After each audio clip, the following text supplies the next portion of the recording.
Welcome back to another edition of the B&H Virtual Event Space. Happy to have you here, and happy to have Kah-Wai Lin back, who is photographer, educator, ambassador of photography for a number of different organizations. So Kah-Wai is going to be talking to us today about filters. No matter what genre of photography we are talking about, filters always seem to come up, and it comes up because a lot of people don't know a lot about them. What is the right filter for you for the right situation? And hopefully we'll be cutting through some of the misconceptions or the misinformation that's out there about filters. And Kah-Wai, welcome back to the event space. Thank you. Great to have you, Kah-Wai. I'll kick it over to you. Okay, good afternoon, everyone. Welcome back. Welcome to my seminar about filters in landscape photography. Thank you again, B&H Event Space, for hosting me today. So just a few words about myself. My name is Kah-Wai Lin, and my background is actually medicine. I'm a medical doctor, but I quit my job from the research institute about 4 years ago and become a full-time landscape photographer. So my job is traveling. I run photo tours and photo workshop around the world. So I think combining my job with photography and traveling is the best part of being a landscape photographer. I love traveling, so why not? Okay, just to show up what I got in the past few years, and today I want to share with you why do we need filters in landscape photography. It is so easy to say that filters are outdated and unnecessary in digital era photography, because people always say that we can do everything with Photoshop, with post-processing. But let's take a look into this example and see why do we need filters in landscape photography. So in most of the landscape situations, like in this image, if you look at the wider scenes, the human eye and the camera do not see in the same way. And one of the bigger challenge in landscape photography is to manage the contrast in your scenery. So contrast is very tough to manage, especially on the brighter days and in a certain scenery. But there are a few ways to work around this. Another common scene that involve the use of filter is waterscape, either waterfall, river, beach, or shore. If you want to make your water dance, if you want to make your image looks impressive, you have to use ND filters to go for long. And let's take a look into this example here. One of the most beautiful fishing village in Lofoten. So with less appealing weather conditions, too much detail in the sky, too distracting, the very distracting ripples in the water, we can simply call this a point and shot types of photography. So drawing out your exposure time with ND filters, it will smoothen out the ripple of the water and the reflection become more prominent. So the resulting image here is significantly improved. So this picture worth 1,000 words. Filters is not just an essential tool in fixing the problem that we encounter in landscape photography, but also a creative tool that allows us to see something different from our eye. So when we talk about the filters in landscape photography, 3 of these filters are the most commonly used in landscape photography. The polarizer, we call the circular polarizer, the CPL, graduated neutral density filters, GND, neutral density filter, or ND filters. So polarizer serve to reduce the reflections or suppress the glare from the surface of the water. It's also darken the scenery by about 1 to 2 stops. A graduated neutral density filter, as you can see in the previous example, it serves to balance the exposure between the sky and the ground. And ND filter is just like a sunglasses of camera that block the lights and therefore lengthen exposure time. Again, it's too easy to think that filters are old-fashioned and unnecessary, but some filters like the polarizers and the strong neutral density filters can produce the effect that are impossible to be replicated digitally or by the Photoshop. Although the graduated neutral density filter, or GNT, can be done by digital blendings or we call it exposure blending or HDR, but it is definitely not obsoleted in digital era for good reason. I will talk more about that later on in my presentation. So what to consider before we buy the filters? There's several factors to consider before we go to the shop and pick for our filters. So the first is the types of filter based on the shape. So there are two types of round or square filters, and material of the filters, either resin or the glass. And the most important is the lens. Uh, you want to use your filter in which of the lens. So you have to consider the thread size, or either you are using the ultra wide angle lens. So let's talk about different types of filters based on their shape and how they attach to the lens. So there are round filters, or we call the screw-in filters, which just screw it directly to the lens. And this is called a square filter, a slot filter. So the filter is square in shape, and we put in a slot in the filters holder. So there are pros and cons for both kinds of filters. So in brief, the round filters is small, easy to carry, and they can use with the lens hood. So people like it because it's small, it's cheap, it's easy to carry around. Square filters is bigger in size, a bit cumbersome to use it or to carry around. You have to carry the holder, the ring, the filters. But from my point of view, the square filters are more practical and more flexible to use in many situations in landscape photography. You can just get a set of holder and filters, and with different size of adapter ring, you can use this set of the square filter system to fit into all your lens. So this is the best part of using the square filter system. So if you take Nisi filter system as an example here, you can match any lens to the specific filters system. So as for the Nisi filter system, we have all the system from the macro four thirds lens to all the way to the ultra wide angle lens. So, and the most important things you have to consider before you buy the filter is the thread size, or the front elements of your lens. Okay. So for those who are using the lens with the thread size equals or smaller than 82 millimeter, you can use this 100 millimeter filter system, or in this we call it a V6 filter system. Okay, so with this filter holder and the filter set, you can use in all your lens with the thread size equals or smaller than 82 millimeter.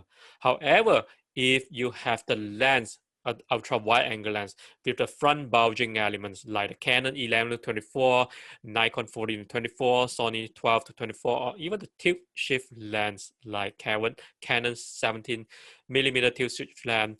All of these lenses has the front bulging element, so you can use the 100 millimeter system. You have to use the 150 millimeter or 180 millimeter filter system. It's a little bit big. It is designed for those lenses with the front bulging element. So keep in mind that when you want to buy the filter, you have to consider what lens you are using. Okay, so this is just to list the essential filter set in my camera bag, or the filter system that I use or I bring it to the fields all the times when I went out to shoot the landscape. So the filters holder with the CPR on it, and for GND, I have 3-stop and 5-stop soft GND always in my camera bag. And for ND filter, 6-stop and 10-stop ND filter. So these are generally the essential sets of filter that I use to bring to the field. So why? Let's talk a bit later on in my presentation. Okay, so polarizer, we use it to control or reduce the refraction from non-metallic surface like the water, the ice, the rock, the grass, the leaf. And polarizer have to see through the windows of the water by excluding the refractive light. And polarizer have to restore the saturation of the blue sky, green leaf, and rainbow. And we can use a polarizer to reduce the shutter speed by 1 to 2 stops, depends on the brand of the polarizer. For example, the Nisi polarizer can reduce the shutter speed by about 1.5 stops. So when we talk about the polarizer, whenever you want to take a photo, through the shop window, or you have been to the observation deck, like the Empire State Building. You're trapped behind the glasses that had so many stray light shining into the glasses. You couldn't get a good shot on what was on the other side of the window. So in most of the case, the polarizer can easily solve this issue by reducing all this unwanted reflection on the glass window. And in landscape photography, we often use polarizer to cut off the unwanted lights or refraction from the non-metallic surface, like the rock, especially the wet rock, the water, and also to restore their saturations. So this video just to show how polarizer is so powerful in cutting off the unwanted refraction of water. So you can see, without polarizing effect, with polarizing effect. Okay, so people has been struggling to use polarizer. Many of my students told me it's so difficult to see the effect of the polarizer. So let me tell you one quick tips on how to use the polarizer. So turn on your live view, and there's a little knob for the Nisi polarizer. There's a little knob, rotating knob on the polarizer. So what you have to do is just to rotate the knob fast enough. Okay, just rotate fast to preview the change, to see where in your image, in your live is changing. And then, so you have to rotate fast enough to see the changes. So once you found where's the area the change when you're rotating, so then you rotate slow to fine tune the desired effect. So remember, if you want to see the effect, rotate fast to see the changes. So there are some situations that you can use polarizer, or polarizer give you more problem.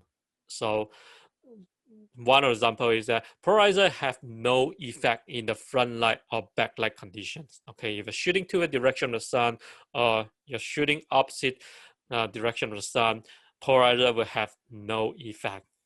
And in most of the case, it's not all the case. In most of the case, polarizer cannot be used with ultra wide angle lens, because the sky will have uneven blue tones due to one side of the sky has the strong polarizing effect, while other side of the sky has little or no polarizing effect.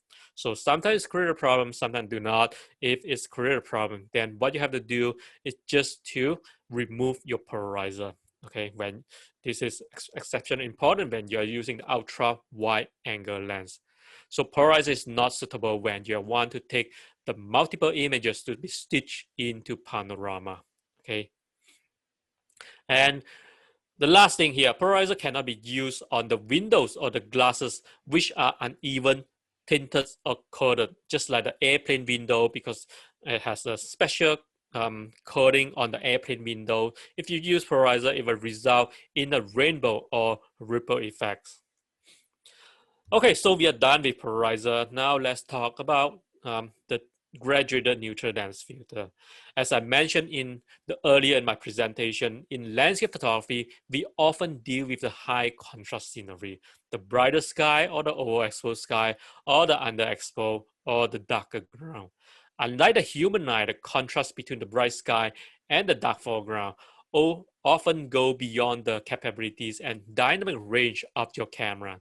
So therefore, we need some tricks, we need some technique to handle the contrast. So how do you handle the contrast? There are many different ways to handle the contrast. The most primitive and the cheapest way is to use the black card technique with a piece of non-refractive black card, and you can dodge it in front of the camera, shake it up and down rapidly. The sky can be darkened. Okay, so this is the most primitive, the cheapest way. It requires some practice and patience. Okay, and the second way to deal with the contrast is the use of GND, the graduated neutral density filters. Photographers call it in many ways. For example, the GND, as I mentioned here, or split ND filters, or graduated filter, or ND grad filter. So basically, it's a piece of rectangular glasses. Half of the glasses is of neutral density, but our lower half is transparent. So we use the darker half to darken the overexposed sky. So which bring back the entire image into the dynamic range of the camera sensor. So another common way to handle contrast is post-processing, either with high dynamic range HDR or exposure blending. Okay, so just an example here, in the case of high contrast scenery, if I want to use the exposure blending to handle the contrast, we'll take one shot over exposure to the sky and another shot exposure to the ground, and then I would put both of this image in the Photoshop and reveal the correct exposure of each image. So in case of post-processing, either HDR or exposure blending, some people like it, some people doesn't like it. If you can do post-processing well, you can generate very good result from HDR or exposure blending. But some people claim that it's time-consuming. They rather go to use the black cuts or GND filters. So what you want to use here is all your personal preference. Yeah.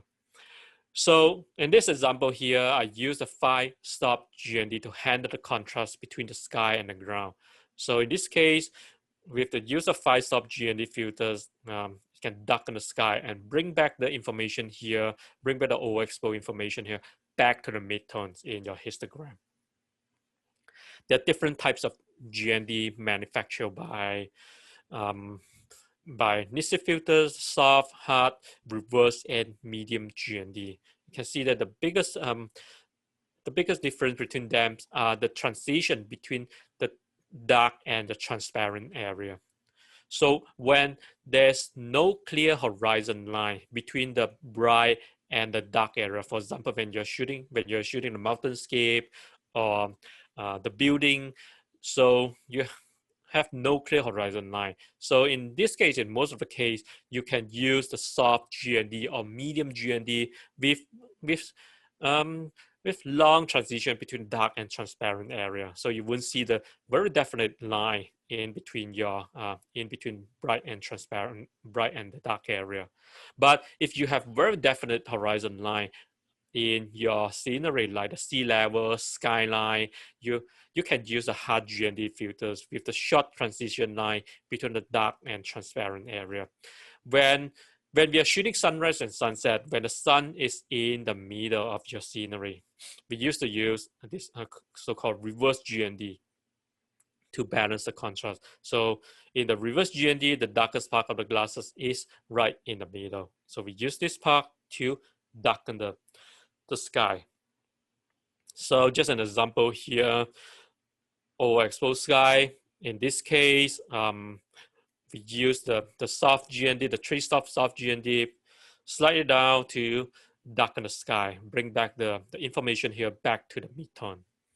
And in this case, so this is the sunset, I believe the sunset at the rice terrace in China. So the sun is in the middle of your image, somewhere around this spot, okay? So without a filter, the sky is overexposed. And so in this case, I use the reverse GND filters to darken the middle part, especially the middle part of the sky where the sun located, okay? So as you can see, GND manufactured in different calibrated density. You can get them from 2-stop, 3, 4, 5, or even 6-stop. Okay, and which GND to use, which GND to buy, it really depends on the contrast between the sky and the ground. So let me give you a brief overview of what types of contrast we are dealing with. In general, in landscape photography, in front light condition, we are often dealing with the contrast between 1 to 2.5 stop. While in side light condition, we are dealing with the contrast between 2 to 4 stop.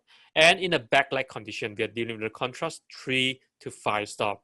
If you are shooting toward the direction of the sun, straight toward the sun, in the cloudless day, in a clear day, we probably deal with the contrast up to 7 or 8 stop. So in general, in landscape photography, we are dealing with the contrast between 1 to 8 stop. It's a big range, but we don't have to buy all one to 8-stop filters to handle all this scenery. So when you consider to buy the GND filter, I would strongly suggest you to start with 2 pieces of GND, 3-stop soft or medium GND, and 5-stop soft GND. Okay, so with these 2 pieces of GND, you can handle almost all the contrast in the landscape photography. So let's take a look into the GND. So if you look at the GND on my screen here, let's say this is a 3-stop GND. Okay, the darkest part here is 3-stop, and then it's gradually come to 2-stop. So this part here is 2-stop, and then gradually come to 1-stop. So this part here is 1-stop, and then here is 0-stop, transparent area. So by sliding up and down into in your holder, if you push it all the way down, you can use it as a 3-stop GND. But if you have 2-stop, push it a little bit up. What if you need to handle 1-stop contrast? Push it a little bit up. So a piece of 3-stop GND filter can use to handle 1, 2, 3-stop contrast. If this is a 5-stop GND, here's 5-stop, and this part is 4-stop, this part is 3-stop, to little extent is 2 and 1 and 0-stop. Okay, so again, if you slide it up and down in your holder, you can use it as a 5-stop, 4-stop, 3-stop filters. So a 5-stop soft GND can be used to handle 5, 4, and 3-stop contrast. If you have 2 pieces of this GND, 3 and 5-stop, when you stack them together, you can go up to 8-stop. So with these 2 pieces of GND, you can handle the contrast between 1 to all the way to 8-stop. And what if we have refraction when the sky is overexposed, when the water is overexposed as well? In this case, if you have 2 pieces of GND, 5-stop GND, you can handle the contrast of the sky, but 3-stop GND, you can put it upside down to darken the water. So this is how we handle the contrast in case of refraction. Okay, so how do you tell what is the contrast between sky and the ground? Let's say this in this image here. How do you tell what is the contrast between sky and the ground? Most of the case, people told me that just take a guess. so let me tell a small tricks, a little tricks of how to measure the contrast between sky and the ground. Okay, so in this case, it's very easy. In your camera, just set your camera to the manual exposure mode, okay? And then rotate the knob to adjust your exposure.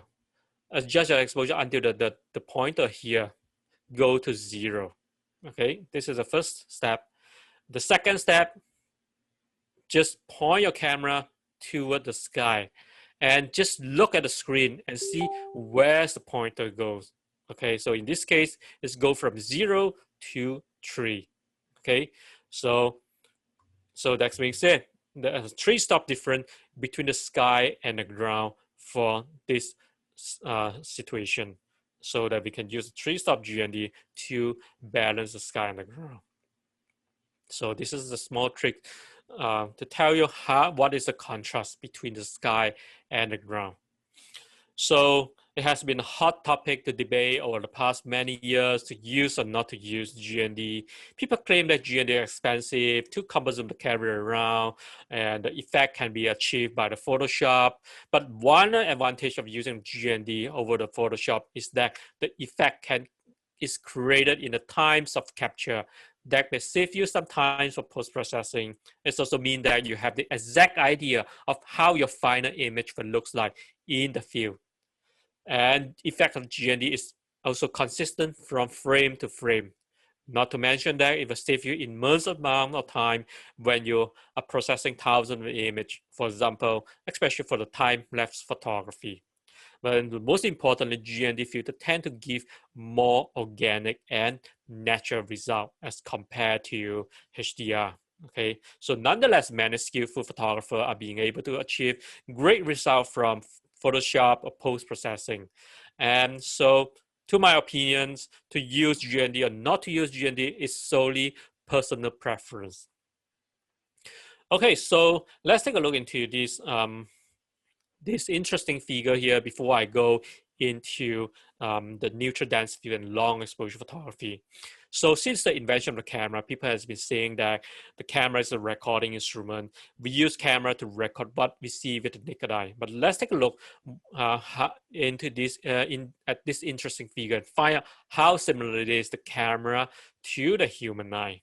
So when we talk about the camera lens, the widest lens we have is 4.9 millimeter fisheye lens, but the longest lens we ever produced for the camera is 52,000 millimeter telephoto lens. It's a huge monster that no one could ever carry it, okay? But this is the longest lens ever produced for the camera. While a human eye is equal to a 17 millimeter, and another study says 24 millimeter wide angle lens. Apparently, we can change the lens. We have the fixed wide angle lens that we can change it, right? So when we talk about ISO, the ISO of the camera can go from 50 to 4 million, while the ISO of the human eye can go from 1 to 800. So in the other words, the human eye is not quite competent in the low light conditions as the camera. So aperture of the lens depends on the design of the optical design of the lens. It can go from 0.9, it can go up to 20 something, 32, 46, or even 60 something. Aperture of the eye can go from 2.1 to 8.3. That's it. And the shutter speed of the camera can go from 1 over 8,000 seconds. It can go as long as you want. But the shutter speed of the human eye can go from 1 over 100 to 1 over 200 seconds. And I just want to remind you that the ISO, aperture, and shutter speed of the human eye are all in the auto mode. Apparently, you can't change those settings. These are all automatically controlled or managed by our CPU, our brain. Resolution of the camera, if you have phase one camera, this $70,000 camera, it can give you a resolution of 150 megapixel. However, human eye can give you a resolution of 576 megapixel, which is 3 times higher than this $70,000 camera. Diameter of the camera can go up to 11 stops, while the range of the human eye can go up to 14 stops. So theoretically, if we have the adjustable pupil, we can go for, we have infinite diameter range, which is 24 stops. So if you convert all this figure into into a camera, your eye costs that much. Okay, so what I'm trying to tell you is that camera is not just a recording instrument. It is a creative tool that allows you to see the unseen. So let's take a look into an example here, especially when we are talking about long exposure. So when we are talking about the shutter speed, by using very high shutter speed, like 1 over 8,000 seconds, you can see the moment when the camera can see the moment when the bald eagle catching fish, but you can't see those moments with your eye. By using a slow shutter speed, as I said, the long exposure photography, camera can accumulate the light that's changing over the time in a single image, but we can't see those moments with human eye.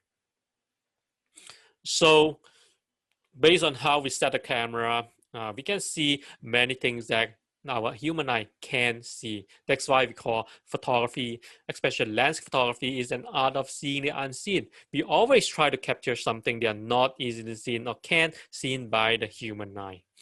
When we talk about the long exposure photography, let's take a look how do we define the long exposure. I took this from the Wikipedia.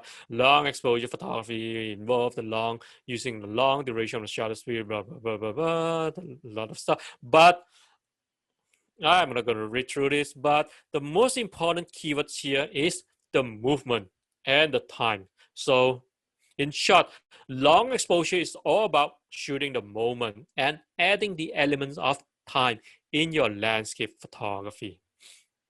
So now the first picture I'm going to show you is the 100-second exposure of this Kah-Wah in Iceland. So a creative long exposure is not intended to be done by simply using a long exposure, let's say 100-second or 5-minute exposure. There need to be a purpose, a creative intention behind your image. So what you can see here in this image is the moving cloud and the water over this 100-second exposure time frame. And this is my intention to use long exposure. And this cannot be achieved by the conventional photography. As you can see, the cloud and water can be a very interesting element for long exposure in landscape photography. Long exposure is a relative term. We are talking about the moving and static elements. So it depends on the speed of the movement of the moving element and the, relative to the static elements. The exposure time can range from less than 1 second to all the way up to several minutes. So let me show you two examples here. So this is 1 second exposure, a slightly longer exposure than 10 or 100 of a second, but still a relative short exposure. But this 1 second exposure allows you to see the movement of the receding wave. Everything else is static, so like the mountains and the rock, because they are either not moving or moving very, very slowly. So in this case, a fairly short, slow exposure of 1 second, but it still create the motion. Sometimes you have to go for long exposure to create the motion. This is the second example here. This is 5 of a second exposure, but with the use of 10 stop and diffuser, you can bump it up to 240 seconds of 4-minute exposure. So now you can see that water become very smooth and the cloud will moving dramatically. Okay, so this is the case that I need to use the longer exposure to show the movement. There are lots of different things you can do with long exposure. So up to this point, you see that it's all about movement, the cloud and the water. So the main things in landscape photography is to create the dynamic scenes of the cloud and the water. You can also use it to smoothen or blurring the water and or enhance the refraction. You can use it to remove the distracting elements or create impressionist photography or minimalist photography. Let's take a look into the next few examples. So before that, let me tell you how to increase your shutter speed. There are many ways that you can increase your shutter speed. So the most basic ways to increase the shutter speed is by playing with your camera setting, by closing down your aperture or by lowering your ISO. You can go for longer exposure. Or you can shoot at the low light condition, for example, blue hour, the golden hour, the twilight, or overcast there. It's the low light condition allow you to use longer exposure. However, if you want to fine tune your shutter speed to longer exposure time, or you want to get a really long exposure, you have to use the ND filters or neutral dense filters. Okay. So when we talk about ND filter, they come with different strength or darkness level. You can get them from 1 stop to all the way to 20 stop. In landscape photography, 3 most commonly used ND filter are 3 stop, 6, and 10 stop. 3 stop length exposure by about 8 times. 3 stop length exposure by 60 times. 10 stop length exposure by about 1,000 times. So if you have a base shutter speed of 1 second. With the use of 3 stop, you can go up to 8 seconds. With the use of 6 stop, you can go up to 60 seconds. With the use of 10 stop, you can go up to 1,000 seconds. So we use them for different purposes. For example, we use 3 and 6 stop to shoot the waterscape, and we use 10 stop to shoot the movement of cloud or water. And for a long time, photographer has been saying that the landscape photography is all about shooting the static elements like the mountains, the rocks, and the cloud. Again, back to the mountains and the rock. So in order to add the elements of dynamism into your long landscape photography, one way to do so is to do the long exposure photography. So with the use of long exposure, we will add a layer of dynamism into your composition, turning your normal static blunt scenes into a dynamic masterpiece. Let's take a look into this example here. This is a Hamnøy village in Lofoten in Norway. This is a nice image with just 1 over 20-second exposure. Nice image, nothing wrong about this image, with a nice light as well. But let's take a look how it looks like if we use long exposure. So For this image, if I use a 10-stop ND filter to lengthen exposure to 1,000 times, so this is a resulting image. The moving cloud here create the motion blur of the cloud that bring out the movement. Okay, so in this case, we create the so-called motion and static contrast. Something they are moving, something they are not moving. So an image with contrast can make the overall composition much more appealing.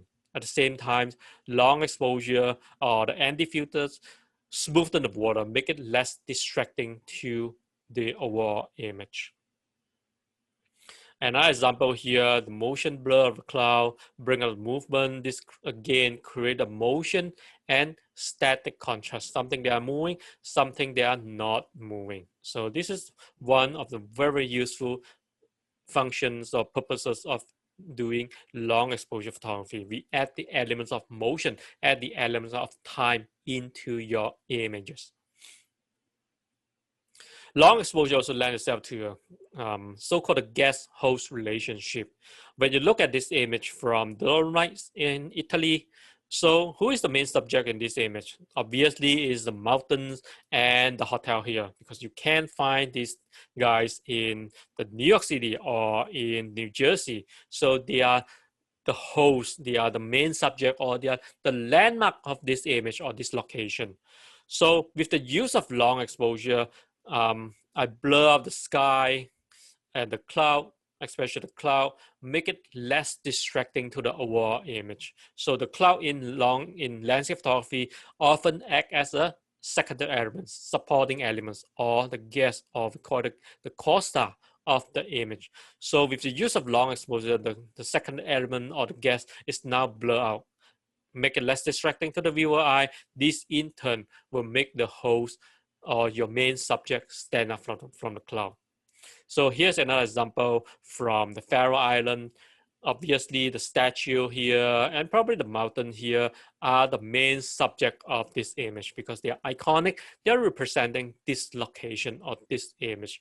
But the sky and the water in this case are just the second elements or the supporting role or the co-star or the guest. So with the use of long exposure, the second element is now blur out, make it much less distracting to the overall image. So this in turn will make your host or the main subject stand out from the cloud. Long exposure also lends itself to clean, simple, and minimalist styles of composition when you blur out the moving element. So this is what we call the guest. This is what we call the minimalism, or sometimes we call it impressionist photography as well.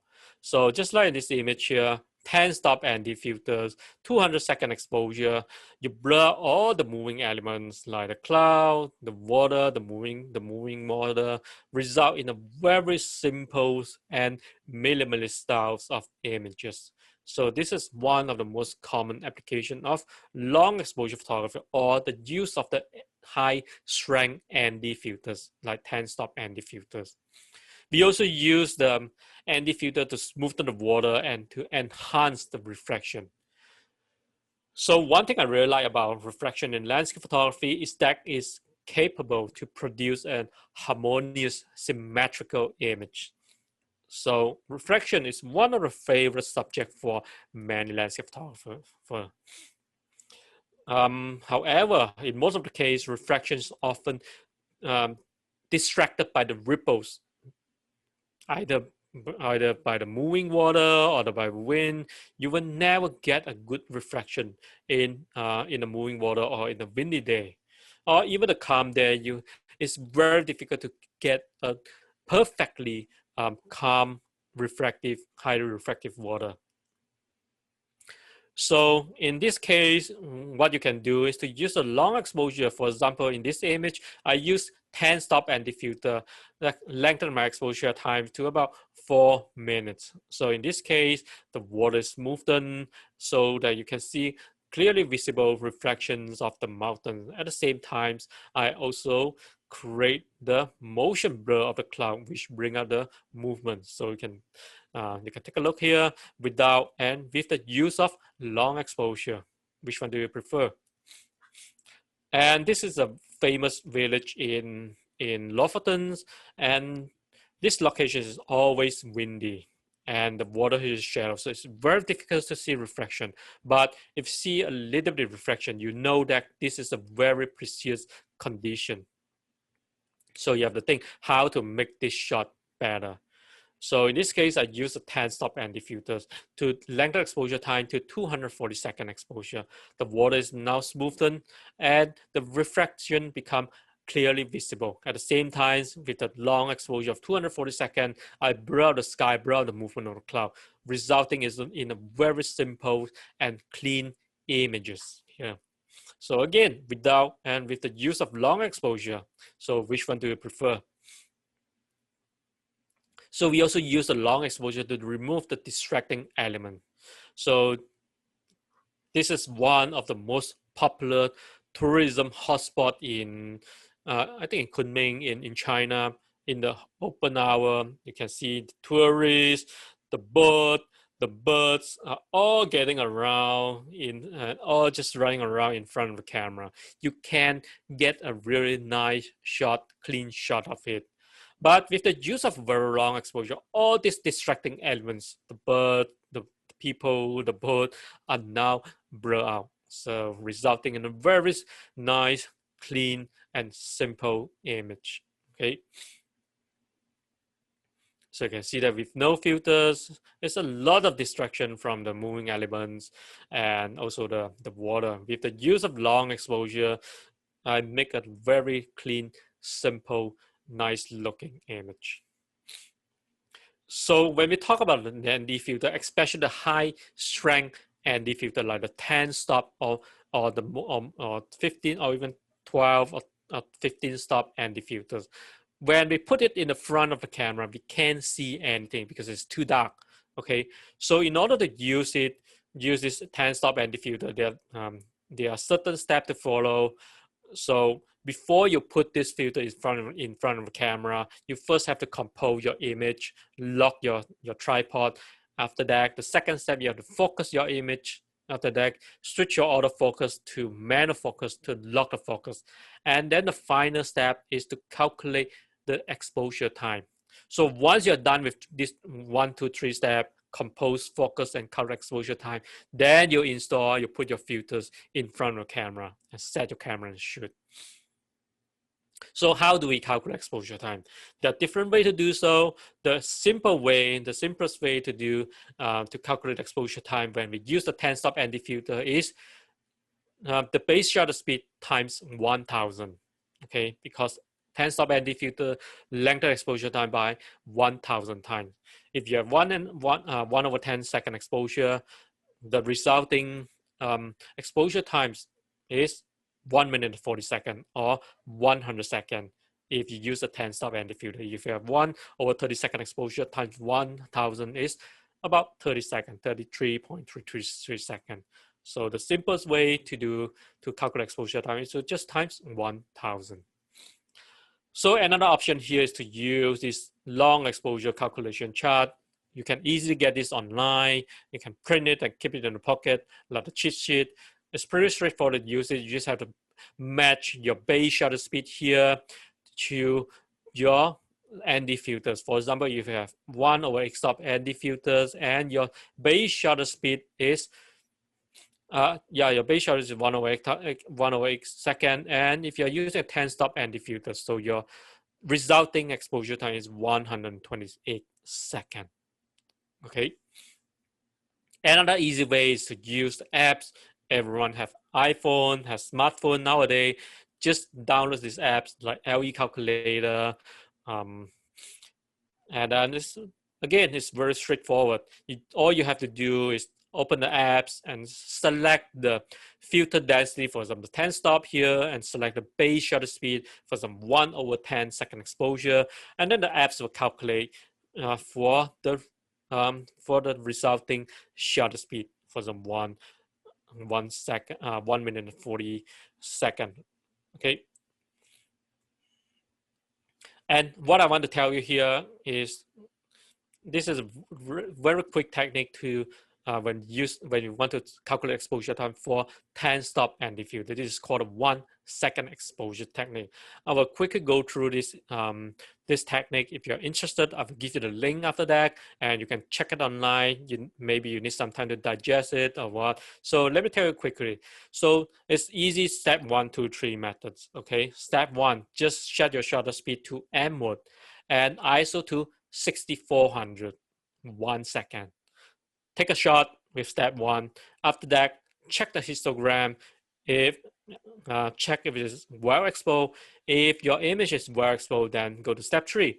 Go to B mode, the Bob mode, ISO 6400, turn to ISO 100, and 1 second become 1 minute. And this is your resulting shot. This is what you want. Okay. So let's take a look into this example here. This is the test shot with 6400 ISO, 1 second exposure.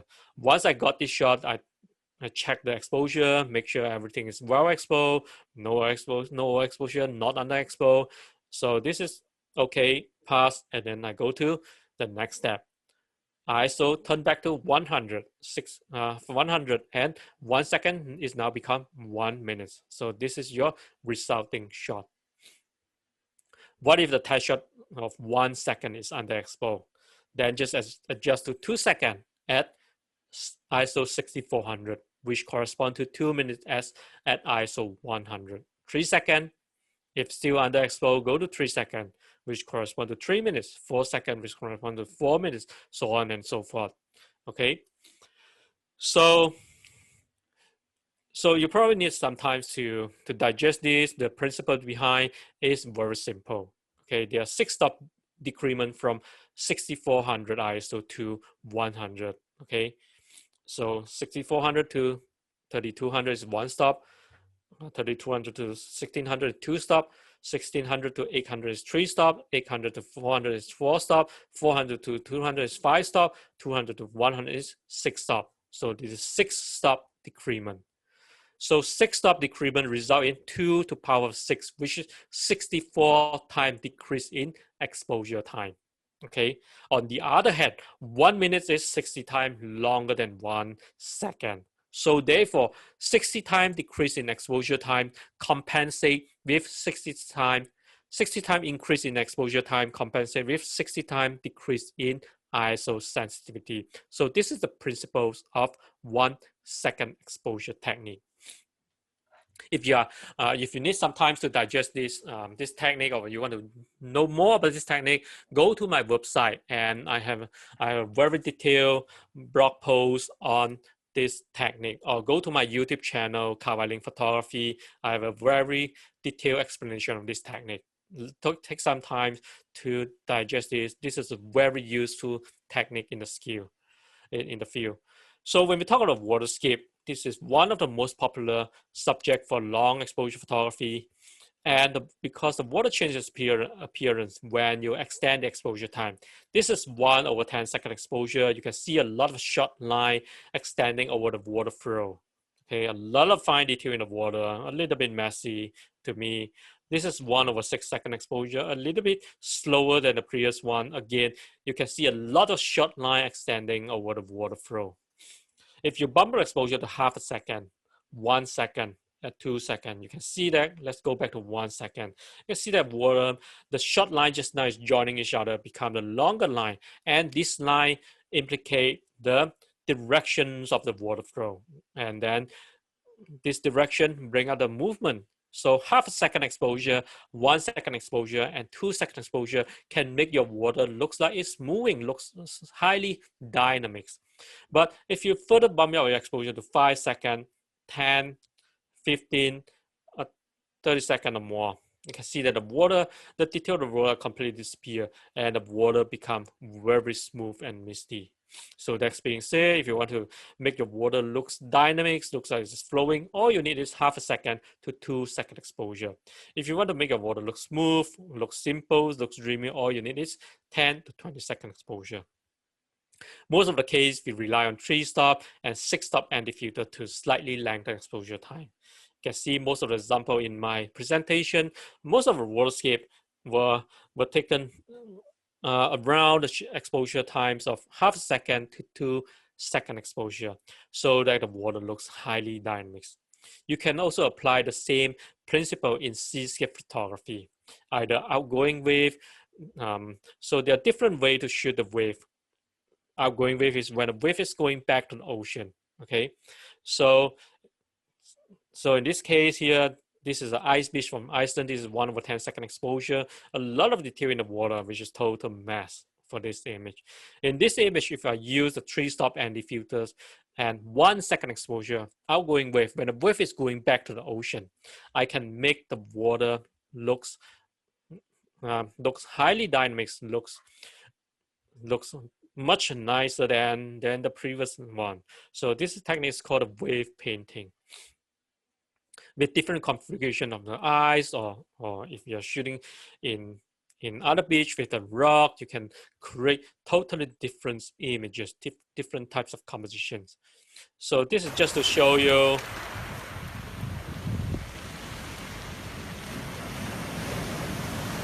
So where this line came from. If you see from the previous video here, the line is come from the movement of the bubble of the foam when it's going back to the ocean. So in the case of seascape photography, when there's no foreground element, you can also use the 1/2 second to 2 second exposure. When the wave is going back to the ocean, 1 second exposure, 1/2 second exposure, create the nice line, and that can act as your leading line and your foreground element. So you can see the difference between the regular shot and the long exposure of 1/2 second to 1 second exposure to create the movement of the wave, or we call it a wave painting. Another way to create a wave, the movement of wave is when the wave is rushing to the camera. We call it incoming wave photography. So both outgoing and incoming wave render very different result and visual sensation. Both are visually dynamics, but the incoming wave are more visually ferocious and energetic, while the receding wave, as you see just now, are more visually elegant and delicate. So here's just an example when the wave is rushing to the camera. By using a 1/2 second to 2 second exposure, you can create the ferocious looking wave movement. Here's just an example. You see the elevated rock here. So I know that when the wave is rushing in, it will form a nice leading line here. So here's a resulting image. So when the wave is rushing in toward your camera with 1/2 second to 2 second exposure, with the help of 3 or 6 stop anti-filter, you can create highly dynamic looking waterscape. So remember the mountains here and the cloud. Let's take a look at the next image. Same mountain, same cloud, but different wave. Again, same mountain, same cloud, but different wave create a totally different looking wave pattern. So this is one of the fun things. This is very fun thing to do with the long exposure wave photography.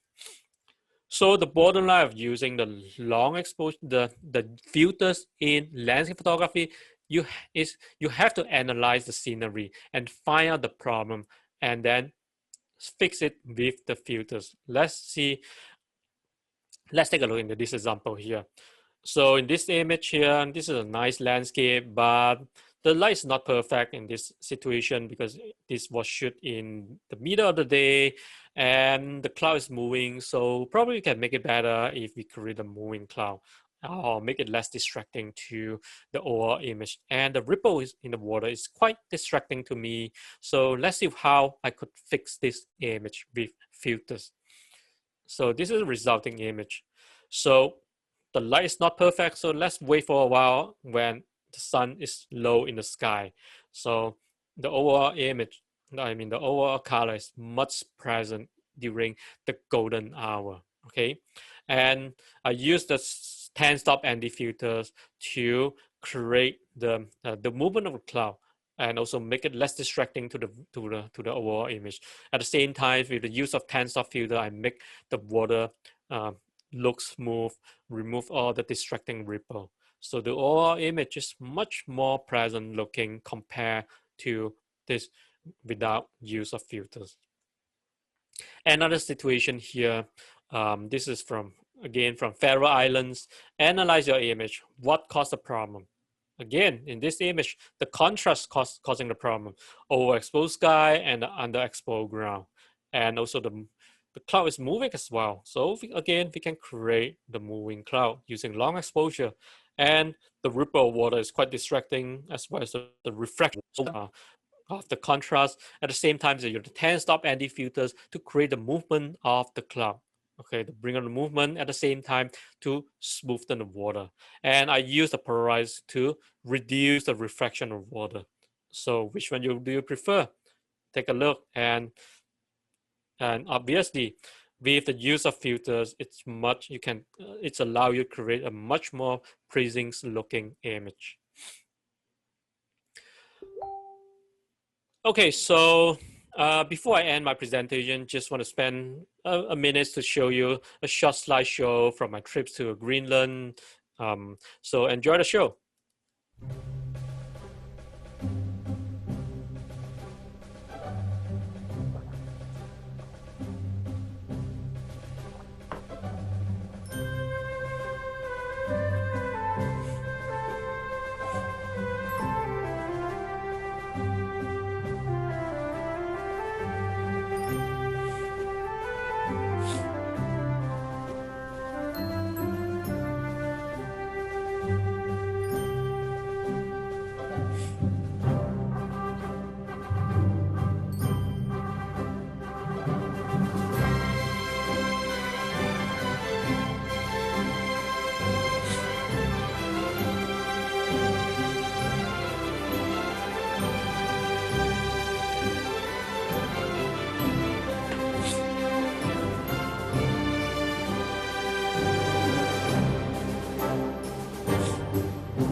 Okay, so with that, I would like to thank my sponsor and partner who support my career over the past few years. So if you, I think I'm running out of time. So just check out my website if you're interested to my works, and check out my ebook. I have one ebook, very detailed ebook about long exposure and use of filters. I think this is a huge topic. I try to cover as much as I can today, but time's a problem. So I hope you get something from today seminar.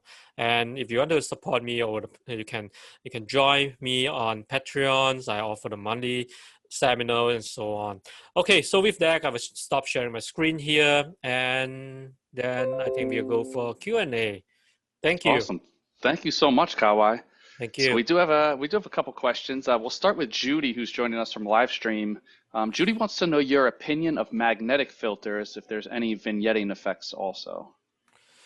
Magnetic filters and vignetting, it really depends on the design of the holder. I can't say for 100% for sure whether it's a vignette or not. In most of the case, the vignette is caused by the design of the holder. Either it's too thick, or when you're using a wide angle lens, it's really hard to say that. So it depends on the design of the holder. Yeah. Okay. Yeah. Now, JT, who is joining us on Zoom, is saying, while circular polarizers are usually required by the autofocus methods used in DSLRs, are circular polarizers required in any types of autofocus systems in mirrorless cameras, or will linear polarizers work just as well in all mirrorless autofocus systems? I think as long as you have your polarizer in front of the camera, you can use your live view to focus on the scenes. It will not create a problem.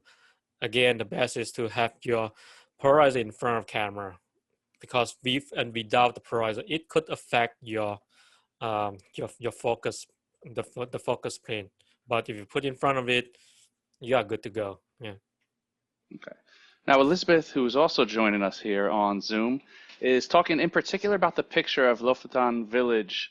She says she likes the clouds in the original image and the Mhm. water in the filtered image. Okay. How can you do a picture with a filter with the original sky and filtered water in the second image? Is there a way to do it in one image, or would you have to composite? You can do it in, if you want to do it in one image, it's very challenging. You can either use a black card, but you have to know how to control the exposure, which is very technically very difficult. But the easiest way to do it is to take two image, one exposed to what you want it look like in the sky, and one exposed to the water. Let's say like 10 seconds, and then compose them in Photoshop. Yeah. Okay. And that being said, Jane is asking about the Greenland slideshow. Are all those images shot from the shore with a tripod and long exposures, or how did you achieve those images? So a few of them are shot from the shore with long exposure, but most of them from the boat. So those are not long exposure. The reflection you see because the water is so calm, um, none of them are shot with the tripod or with the filters. Yeah, Okay. just to And show our for fun. Yeah, all right. yeah. And our final question coming Hmm. from L'Oreal, when you use three filters, are they stacked or is it three different photos blended? They are stacked. Yeah. For Okay. example, the Nisi filters holder, you can hold up to three filters plus your polarizer. You can hold up to four filters for the same image without giving you the mid neck. Yeah. Okay. Hmm. Perfect. Well, Kah-Wai, thank you so much. As always, beautiful images, a ton of information. Make sure you guys check out website, webinars, Instagram. If you do have any questions that you thought of after we sign off today, you can always reach out. Thank you. So, you're welcome, Kah-Wai. Thank you again for joining us. To all of our viewers, thank you as well. This has been another edition of the B&H Virtual Event Space. We'll catch y'all next time.